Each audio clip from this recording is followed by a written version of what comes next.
Hello, everybody. This here's the Trading Post podcast. Me and my co-host here, Little Noodle, or Rocket, whatever you want to call him. He's my little buddy. He just woke up. I just wanted to introduce ourselves. I'm Fred Martin, and this here's Little Noodle. And this is the Trading Post podcast. Okay? Now, we're going to do all kind of random stuff here on this show. We're going to do everything and anything. Okay, as you can see, I got my aluminum foil hat on. So we're going to talk about all kind of stuff. Nothing's beyond reproach. All right? This first episode here, what I'm thinking about doing here is going to be discussing about the Alaskan Triangle. I don't know if you ever heard of the Alaskan Triangle or not, or the mysteries surrounding it. But here's what we got so far. There's different creatures, different entities that they claim is in Alaska that is causing disappearances, adults, kids alike. And there's witnesses that claim they encountered the cryptids of different sorts. Like, for example, there's a fellow named Sean Decker. He claimed to have experienced one of these entities, up close and personal. And there's other numerous people. This is just one example. But, can these cryptids be the possible causes of disappearances? Or is it something like these missing 411 cases? In all these national parks? Who's to say? We don't know for sure. But we can't rule it out. If we don't know, we can't rule it out. So, what are these cryptids? Question number one, what are these cryptids? What are we talking about here? There's cryptids that they have claimed that the natives in Alaska know of, that are called one of them's called the Amarak, or the demon wolf. It's half wolf, half bear. It's pretty creepy to think about that, isn't it? Another cryptid that's in the Alaskan Triangle is the Alaskan gnome. Now, people have claimed to have seen these. Also, another one of them would be the mermaid called the Qualapalik. And there's also another one called the Katani, or the monkey creature. And we can't leave out the last but not least, the otter man, or the Ashtaka, which the local legends are surrounding that as well. A cryptid that's about, 7 to 8 feet tall, 9 feet tall, and it walks upright like a Bigfoot would, but it's an otter. It looks like an otter. That's just weird. But anyhow, the point is, we're going to get into this, okay? And we're going to discuss this and see, you come to your own conclusions. Find your own truth. That's what this show's about, okay? Whether I believe something, that doesn't mean nothing. That's up to you, what you believe and how you feel about the subject matter at hand. And if you really want to dig deep, you can really dig deeper and find out more about this stuff, if you'd like. If there's anything that you guys want me to discuss and have as a show, all you have to do is just comment, like, subscribe. Just let me know. Let me know your feelings on what you want to see. All right? And let's go ahead and continue on. It says, let's see here. I just want you guys to ingest this information that I'm bringing to the forefront for you. Okay. Okay, I'm not the only one. I'm far from the first one to bring any of this stuff up. But I just want to bring up as much possible information and have people thinking. Get your gears moving. You don't want to sit here and be like a stagnant person. You keep your gears moving. Think. Use your brain. Okay? You can differentiate whether you believe something or not. But the point is, we're going to go ahead and explain each cryptid and touch up with encounter stories, or try to. Okay? This is the first episode. If there's any hints or any ideas on how I can make things a little more compact and better for you to digest, by all means, please throw out the comments. Subscribe, any of that. If you dislike it, dislike it. I don't care. It's your opinion. I'm throwing this out here. I'm just trying to put this out here for you. Okay, so let's go ahead and go on with the rest of this. Now we're going to talk about the Amarak, or the demon wolf. Okay, now this demon wolf, could it be a mutated wolf? Perhaps, maybe, but highly unlikely due to the mutated animals. That mutated animals are sterile. Okay, since they're sterile, they cannot reproduce and do not live long, bringing on the fact that the legend has been around for a very long time. So that's null and void right there. Okay, that can't be. It just can't be a mutated animal. So, could it possibly be a dire wolf? Possibly. I mean, who are we to say? We don't know if they're extinct. That's what overall they claim. Everything is extinct, but we don't know. We don't know every square inch of the planet, and we don't know where these things. They could be existing in caves somewhere, in a cave system underground, or who knows where. And in Alaska, of all places, there's a lot of ground that I am sure we have not explored. A lot. Not to mention Antarctica and all the other places. There's a lot of different areas. But that begs the question, there's a lot of ground that could have potentially something that we don't know of. I mean, just for, and there's another example is the Tasmanian tiger. They claimed that they was extinct since 1936 or 35, I think it was, somewhere around there. But there's still legends claiming that people see them still to this day. So how is that possible? It is possible. If the animals push themselves away from society, because humankind has always been destructive. Always. That's why tribes and a lot of places they don't want to be in contact with mankind, not civilized mankind, because we're very destructive, and you can't really blame them for that. They don't want to be bothered. But that's another example of it. The thing is, somehow they may have survived and are not extinct. But because we have no proof or evidence, it doesn't mean that we just have not had the opportunity to collect physical evidence of it. Could this be a possible military experiment gone wrong? Yeah, this could be a possibility.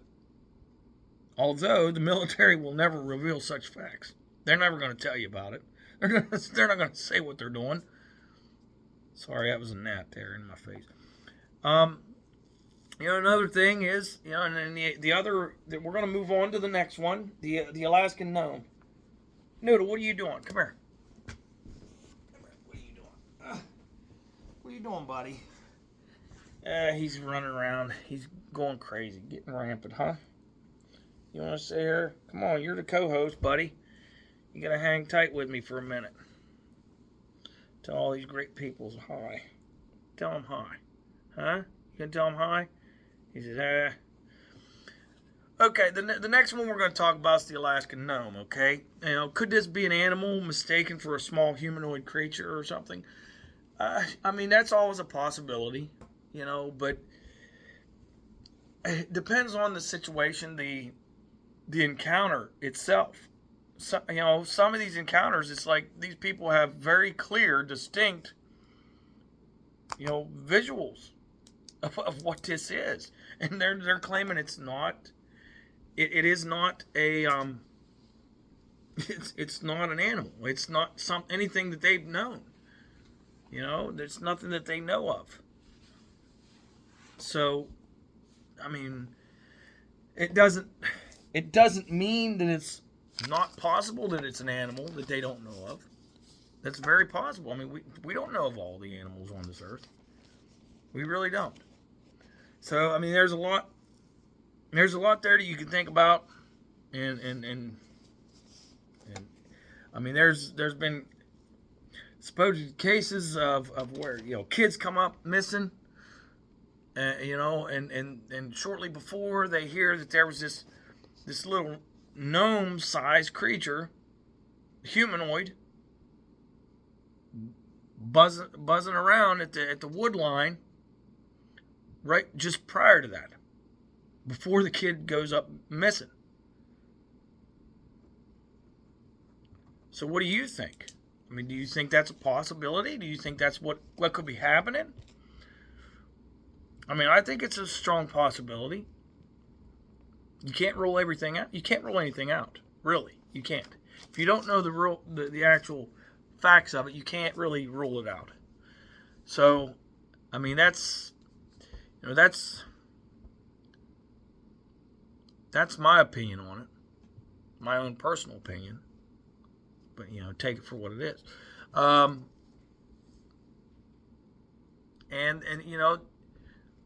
again, like I said, there's a lot of things out here that we don't understand, that we don't know. We hardly even understand the human brain and the functions of it. So for us to rule out things that people were claiming to see, that different creatures or anything like that, we don't know if there's multidimensional beings. We don't know if there's, like for instance, like a ghost. Do we know for a fact that perhaps a ghost is living in a parallel universe to us? And that's why they can kind of materialize and dematerialize? That we can't pinpoint? Do you see what I'm saying? Like, it makes you think. There's a lot of stuff that we can't really wrap our minds around. But we try to. And that's what I'm here for. That's what I'm here for us to discuss, to try to see if maybe we can come up with our own understandings of what we like to think is going on. So and that's the Alaskan gnome. It's known to go very fast, like ridiculously fast. It's like a streak. It's like a blur. And that would make sense. Something small like that, who's to say it won't go very fast? Let me think here. What's the next one on the list here? The koala polyp, the mermaid. Okay? Mermaids have been in history and folklore and myth since people were sailing in canoes or any makeshift ship of any kind. And the thing is, I strongly believe, my personal belief, is with legends and history and things like that, everything was handed down vocally for generations and generations. And that's how they kept their history. It was a vocal history that was handed down generation to generation. Okay? So whenever you run into something like this where it has these legends, tales, or folklore, don't completely discredit them, because every folklore and tale has some ounce of truth behind those. Whether it's all truth or not, that's for you to decide. That's for each individual to decide that. But that's how they recorded their history. So why would they lie about encounters and things of the sort? You know, makes you think. But anyhow, let's get into the Qualipollock, the mermaid. Okay, they've had different encounters where people have seen them off the coast. You know, people trying to go fishing, they see these things flop right down in the water. You know, there's the one guy, he was completely flabbergasted over it. He didn't want to believe that's what it was he saw, but when he broke it down and really thought about what all he saw and the way it moved and everything like that, that's what he saw. That's exactly what he saw, was a mermaid or a Qualipollock. And, and it could this just be some large aquatic creature mistaken for the unknown? Who knows? It's possible.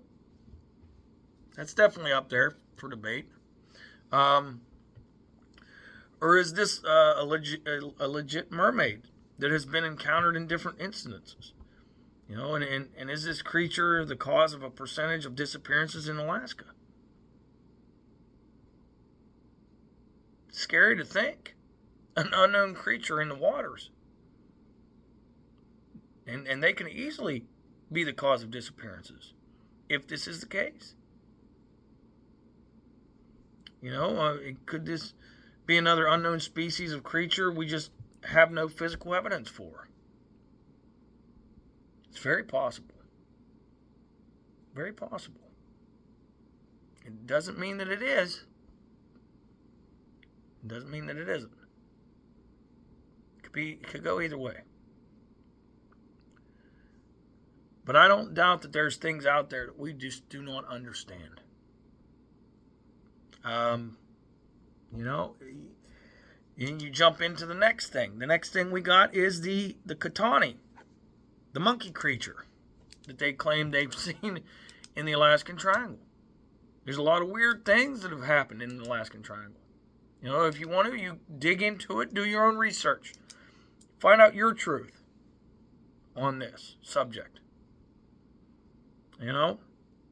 But the monkey creature, it says, you know, this creature is 3 to 4 foot tall with red eyes and appears like a monkey with a long tail and similar monkey features. The legend says they reside in tunnels or caves. I know, you're thinking, come on, a monkey in Alaska. It's too cold there. Well, there is a very good proof monkeys can live in cold conditions, such as the snow macaques, and they survive very well in cold climates. So I ask you, is this possibly truly that absurd to assume? Me personally, I don't think so. I don't think it's from the realm of reason. I don't think it's too far for it. But, you know, that it's here or there. Okay? And last but not least, we're going to talk about the Ashtaka, or the otter man. And there's been incidences where people have claimed they've seen this huge, massive creature. It's basically it's a Bigfoot, same size as a Bigfoot. The only difference is it's got an otter's head on it. And you know, it's just another. Is this yet another creature of legend or lore, or is this truly something that's around, that's causing these disappearances in the Alaskan Triangle? We don't know.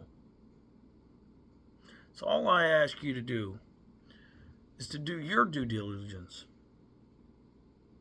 and research this stuff. Look it up. Instead of, being that person that just, that's not possible. No. See, because you're not doing your due diligence. You're not looking into the subject. You're not realizing what is possible and what isn't. You're not taking the time out to actually deductively reason with what can and possibly can't be. I'm sure a lot of you didn't even think about it whenever I brought up the macaques, the snow macaques, that there are monkeys that can actually survive in cold climates like that, and they thrive in it.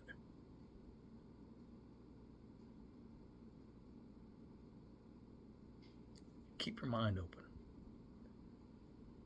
Keep your mind open. And do your due diligence. Research. Look this stuff up. And if you find anything, and you want to bring it up to me, I'll be glad.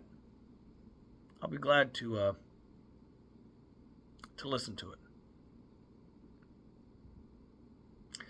I think that's about all the time I have for now for this first episode, which I think this went pretty well. Episode 1, the Alaskan Triangle, and the cryptids in it. And I hope you all enjoyed this show, and hopefully I can make some more of these. Maybe have a little following. A couple people maybe might like them. But if not, I'm going to do it because I enjoy this. And we're going to talk about anything and everything. Conspiracy theories. We're going to talk about aliens and this and that. And we're going to talk about a lot of other things too. Current events. Our natural disasters going on in the world today. We're going to talk about a lot of different things. And we're going to get to it. We're going to get to the bottom of some things. Maybe. Hopefully. We're going to try. Well, anyways. This is the Trading Post Podcast. I'm Fred Martin, signing off. I don't know where Noodle went off to, or else I'd put him on here and have him tell you goodbye. But y'all stay safe. Keep inquisitive. Keep turning your gears. Goodbye.